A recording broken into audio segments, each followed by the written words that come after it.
Fakta tak terduga, Al-Quran Standar Indonesia adalah warisan Mesir 1924. Sumber Profesor Munim Sirri, PhD. Jadi, apakah kitab Quran yang kita baca selama ini asli atau sudah ada perubahan? Mari kita simak penjelasan berikut agar tidak gagal faham. Al-Quran yang ada di hadapan kita saat ini adalah kitab yang sama, yang diproduksi pada masa kekhalifahan Utsman bin Affan. Keyakinan ini berdasar pada tradisi sejarah yang menyebutkan bahwa di era Utsman bin Affan dilakukan kodifikasi resmi Al-Quran untuk menyatukan bacaan umat Islam yang mulai tersebar ke berbagai wilayah dengan perbedaan dialek dan cara membaca. Namun, ada fakta menarik yang sering terlewat. Al-Quran standar yang digunakan di seluruh dunia saat ini, termasuk yang kita miliki di Indonesia, sebenarnya diproduksi pada tahun 1924 di Kairo, Mesir. Latar belakang standarisasi di tahun 1924. Pada awal abad ke-20, Mesir menjadi pusat pendidikan Islam dunia. Banyak mahasiswa dari berbagai negara seperti Yaman, Turki, Indonesia, dan Maroko datang ke Mesir untuk belajar.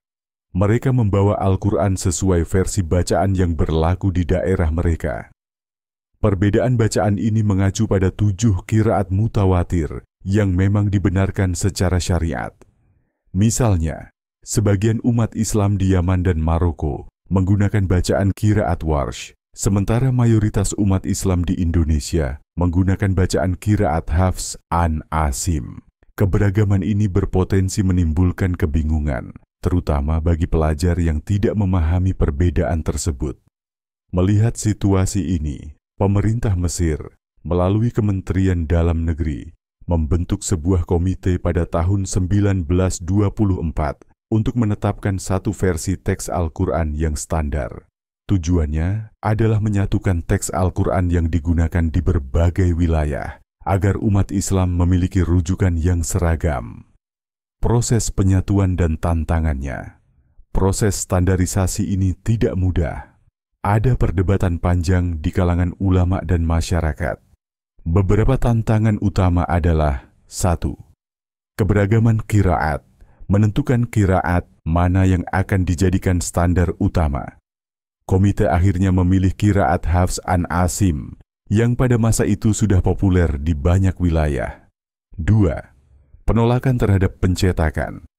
Banyak ulama menolak ide pencetakan Al-Quran, khawatir bahwa bahan dan mesin cetak yang digunakan, yang dibuat oleh non-muslim, tidak sesuai dengan kesucian Al-Quran. Ketiga, kendala penyebaran.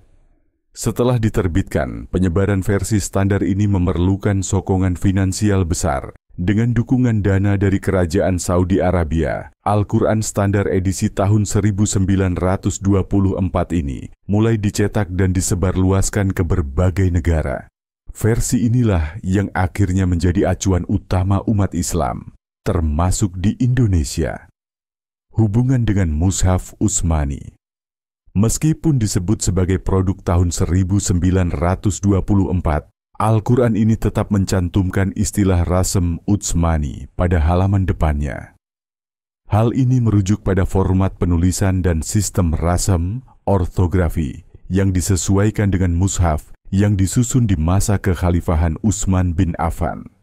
Dengan demikian, Al-Quran tahun 1924 tetap bersandar pada tradisi kodifikasi yang dilakukan pada masa Utsman. Al-Quran yang kita miliki saat ini adalah hasil dari perjalanan panjang sejarah. Kodifikasi awal dilakukan pada masa Utsman bin Affan, sementara standarisasi modern dilakukan di Kairo pada tahun 1924.